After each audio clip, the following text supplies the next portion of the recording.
зовут Редькина Елена Сергеевна. Живу в село Долматово. Живу я здесь с самого рождения, это уже 25 лет. Работаю в ГГУ Долматовская основная школа, воспитателем в мини-центре «Солнышко».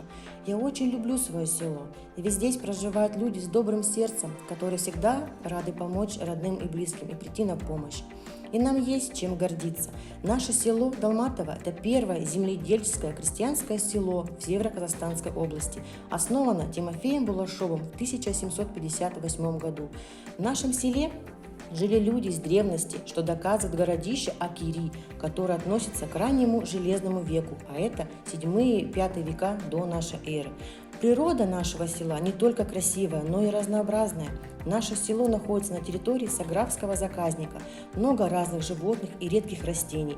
Очень много озер. Река Ишим, на берегу которой находится наше село Долматово. Зданию нашей школы в 2021 году будет 30 лет. Оно ровесник независимости нашего государства. В нашей школе создано волонтерское движение «Доброе сердце». Мы помогаем одиноким односельчанам нашего села. Я люблю и горжусь своим селом Долматово.